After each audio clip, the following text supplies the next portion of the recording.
What's up, everybody? I'm back with another video, and this video is going to be a very good, informative video because, as you see, I got my glasses on, so that means we're going to talk about some very serious discussions. Alright, so let's get right into it. The number one thing I want to talk about is it's not trucking, but we got to get into a little bit of politics. Give me 1 second.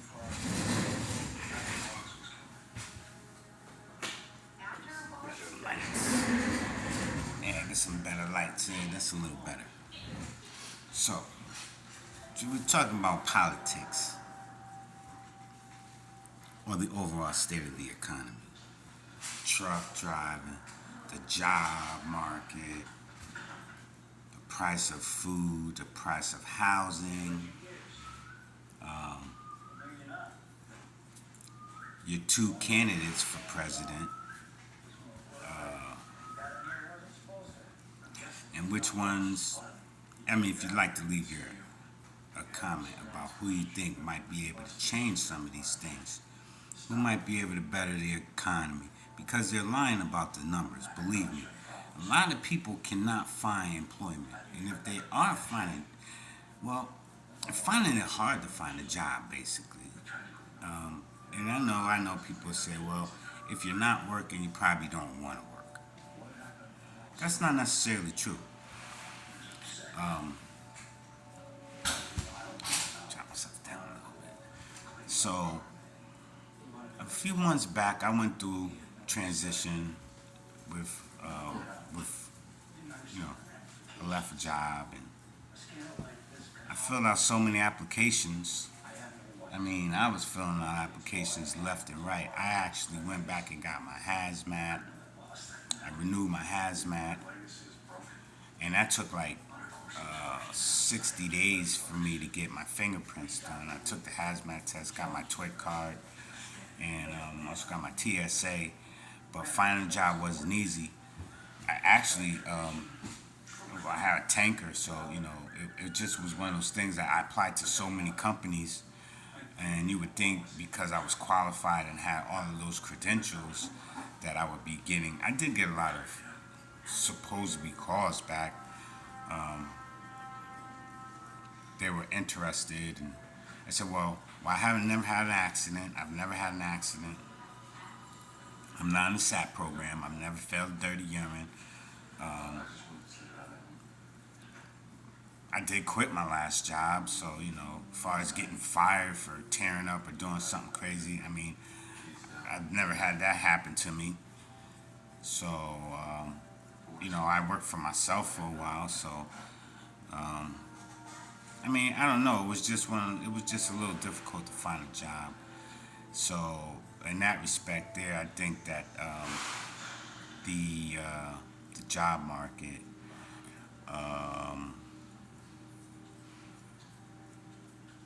A lot of jobs that were posted, maybe they were just being real selective, or they just were kind of trying to give the impression that like there's this demand for drivers, which there is, but companies aren't hiring. They're cutting back on their fleet. There's a lot going on. But then I'm watching a lot of these, I'm watching a lot of YouTube videos and stuff, and just in general the news and stuff, seeing that like all across the country you have so many places just closing their doors, right? Pharmacies going out of business. They're shutting down malls left and right, and this happened before. I remember when I was in Kansas City. I was in Kansas City. I think this was in. All right, well, it was about 8 years ago, right? And I had just got into the trucking industry, and I went out to Kansas, and I was in a hotel, and right across the street from the hotel was a mall, and it was in Olathe. I was in Olathe, Kansas, And I went over to the mall. Me and another guy walked over to the mall. We were in the hotel together. We were staying in the same hotel. We went over to the mall, and it's like the mall was already closed down completely. The only thing that was still there was was it a Burlington Coat Factory? I think they had on there. It's just like if they had a Sears or something in the mall. You know how that is. They'll take up a whole lot of square footage and stuff like that.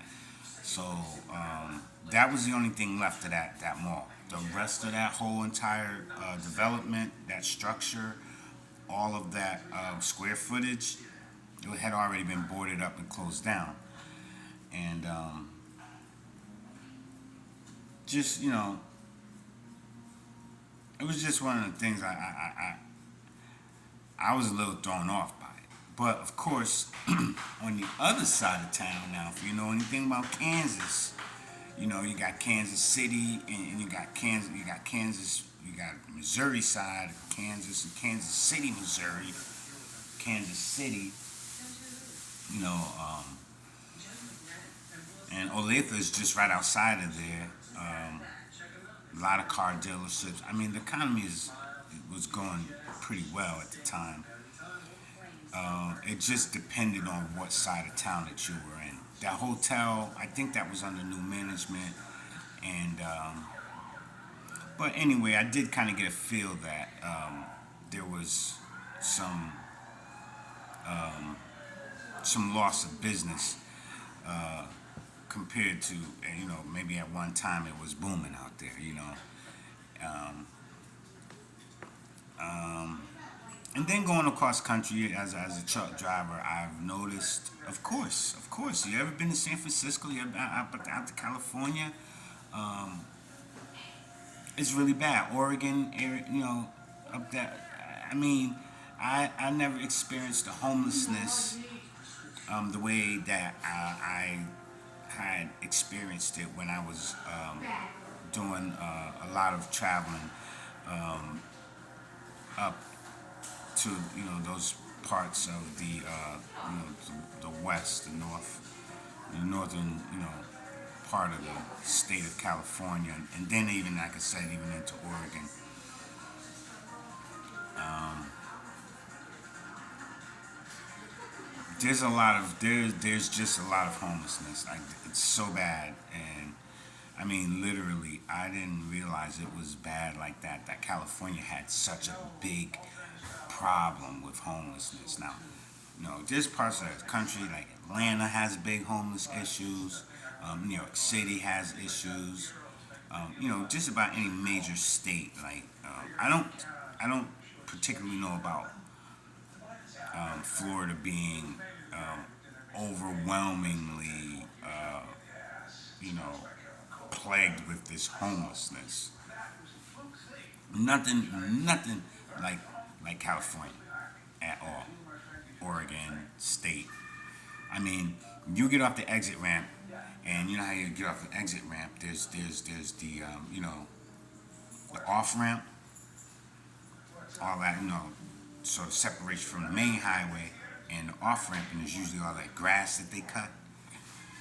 Well, that is a whole community on like both sides. On the side that's closer to the highway, and on the other side of the lane that you're getting off that traffic, you see nothing but tents. You see nothing but tarped. Like just people are living. It's like communities. Cars parked out there, scooters, bicycles. I couldn't believe it. And that's not just off ramp. That's getting back on the on ramp. And then on the opposite side of the highway, the same thing. So when you're coming through certain areas, you see this, and you're like, "Wait, did I get off the wrong exit? Like what's going on out here?" And if you get off that exit, if you have to take that exit, then you go further into the city, then you see it even more and more people underneath bridges, and I mean, uh, communities, whole communities, and I never really paid too much attention to it on the East Coast. Of course, when I did go down to Atlanta, 'cause you don't see this in South Carolina, and you very rarely see this in North Carolina. I'm not too sure about Virginia, but of course, I know there's homelessness everywhere. I know there's homelessness in shelters, that have no space for people and stuff like that. Um, so yeah, that's one of the things too. I said, I was like, wow, this is this is a very, very, very big. It's becoming an even bigger problem than it was before. I know that after the pandemic, hold on a second.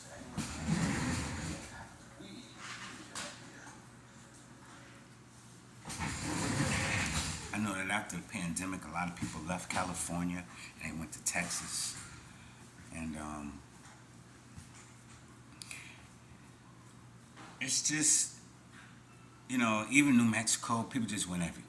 You got people that from just, because they were priced out. They're priced out of California. I mean, if you don't own a house out there and you're looking for affordable housing, you know, it's just too expensive. It's too expensive, and so yeah, so there's just a lot of stuff that I was figuring you know, let's have a discussion about these things. Like, what do you think is going to happen after this next election? Is things going can do you think that either of these candidates are going to be able to turn the direction on which things are going around? Because as far as the economy is concerned, you know, with the cost of everything being so high,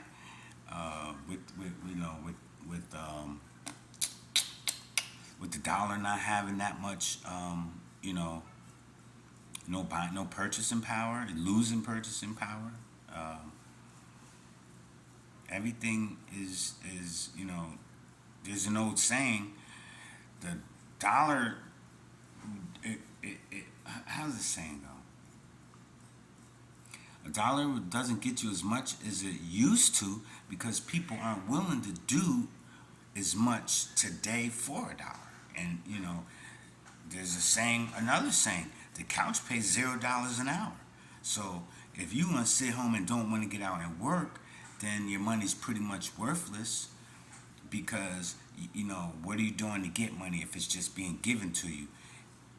It's not gonna be as impactful as money that you earn.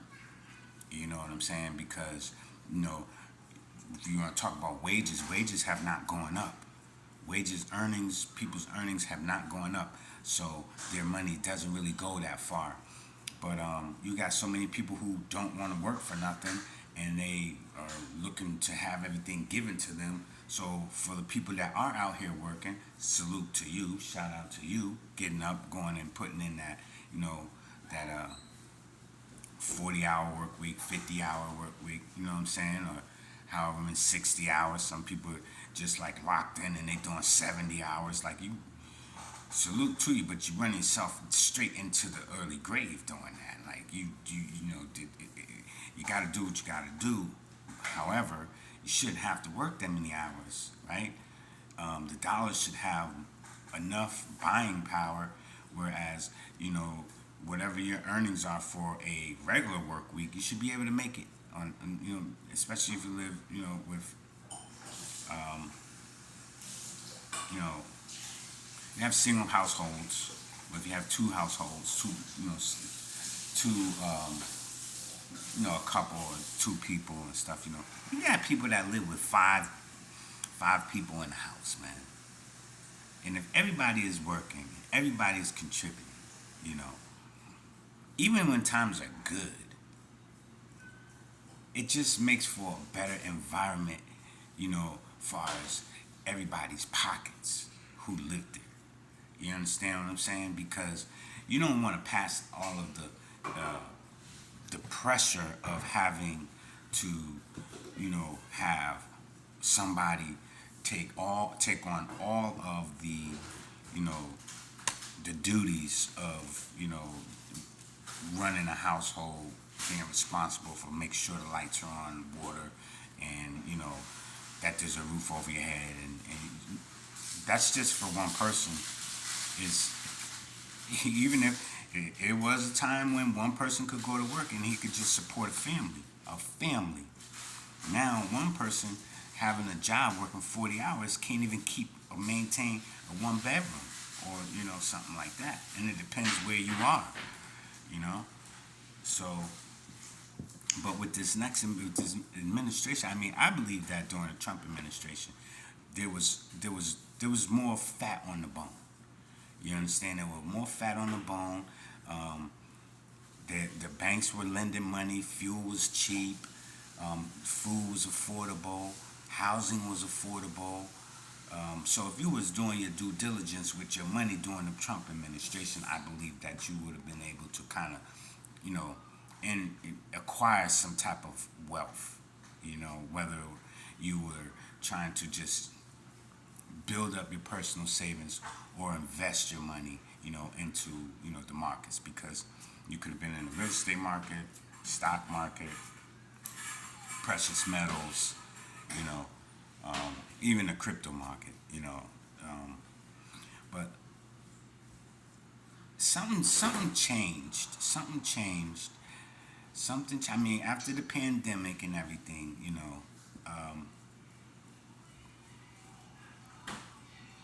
well, I know what changed. The administration changed, and when the administration changed, bad policies took over. That's what really happened. We lent a lot of money to these other countries. We weren't looking out for the people here. Um, a lot of our industry and stuff like that kind of was struggling to you know to kind of stay afloat. Um, you know, I mean, let's be honest. You had cargo ships sitting out at sea with goods that they didn't get a chance to get half of that stuff, unloaded or brought in, to be able to get the get that stuff on the shelves and stuff. So there was mad shortages, and it's just like that stuff all seemed to happen at one time. Like we had a big shock to the overall um, supply chain, um, and we haven't seen it recover since. But we did use up a lot of our reserves. We used up a lot of our reserves. Everybody seemed to have forgot that, um, with the oil, or with the fuel prices, because when we were fracking and making our oil, right, and making our own fuel, like we were building up our reserves during the Trump administration. But then when the administration changed, they stopped fracking, and we were buying oil from overseas. I think we were. I think I'm not sure who we were getting it from, the Saudis or somebody. Um, but anyway, the price of our diesel went through the roof. And stuff like that, man. We might took a little bit of time for it to kind of like um, become impactful, because once you see the prices starting to creep up on you, you know it get it it start, it's cutting into your profit, cutting into your cutting into some of the savings or your budget and stuff, right? If you figure, well, I'm only using X amount of dollars to go back and forth to work, and that's for a regular gasoline, but still, petrol fuel is, it still comes from, the oils that we make, right? Just like the diesel. So then we started using all of our reserves. We were no longer drilling, and we were using all of our reserves, um,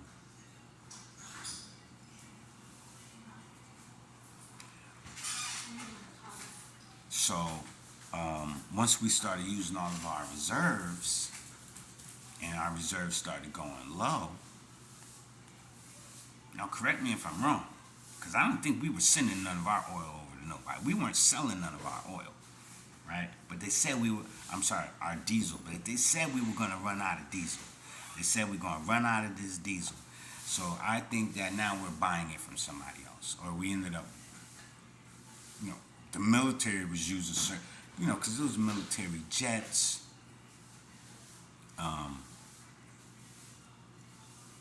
It's just been there's been quite a bit of it's been quite a bit of activity that has drained our what is supposed to be our reserves, and we need to keep certain stuff for the military to have it on reserve. Of course, importing and exporting. I mean, we don't really export too much. Not saying that, excuse me, not saying that we don't export anything, but we do more importing and buying things from other nations. And I believe that they probably went up on the prices because we had tariffs on them.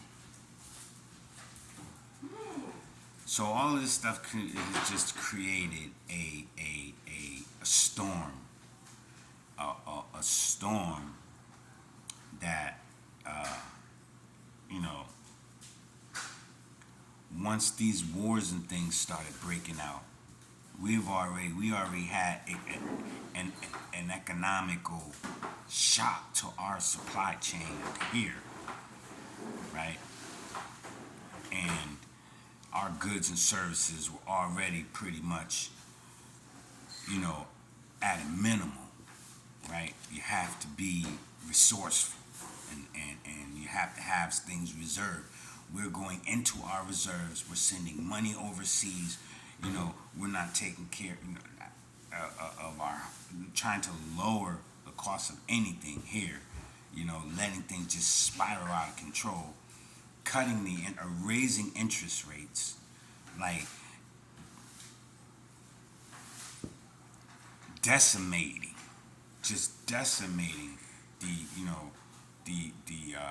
the workforce, right? Because jobs couldn't, brick and mortar places were shutting down. Can't keep up with the high end entry. It's too much to borrow money. Insurance is through the roof. I'm sure utilities and some of these places that have these leases, 10-year lease.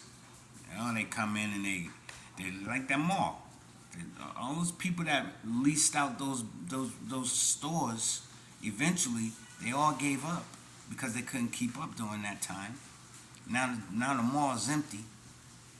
So you got a lot of commercial buildings right now, today, shutting down.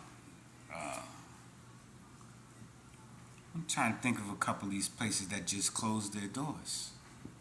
And Bed Bath and Beyond, I think they filed for bankruptcy, so they're closing doors. I don't know if Target I think they did say it was shutting down, so many stores throughout the whole country. There's been Walmarts that have been closing down or burning down. They burned them down. And I mean,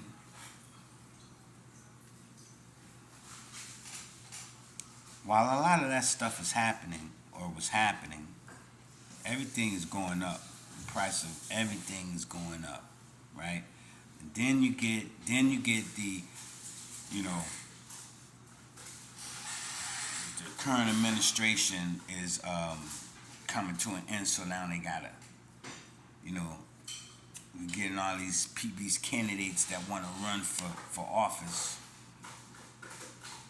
So now you see how that all went. It's like it all just was a arranged in a certain fashion. You know what I'm saying? To just really stir up a big storm and to distract people from, where things are headed. That's why I say, what do you think is going to turn things around? Well, I don't think anybody. I think the only one that can really turn things around is the Almighty. You know what I'm saying? Like this, there's no. I mean, if someone goes into that Oval Office and they're of of right faith, then there'll be some changes made.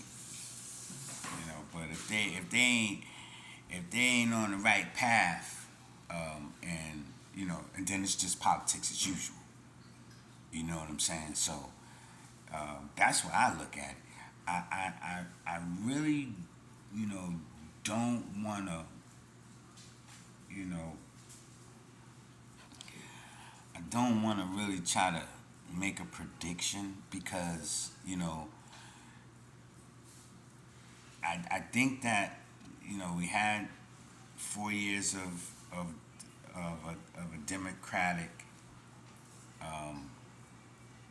leadership, and I don't believe they are willing to give up power without a fight. And of course, you see they've been weaponizing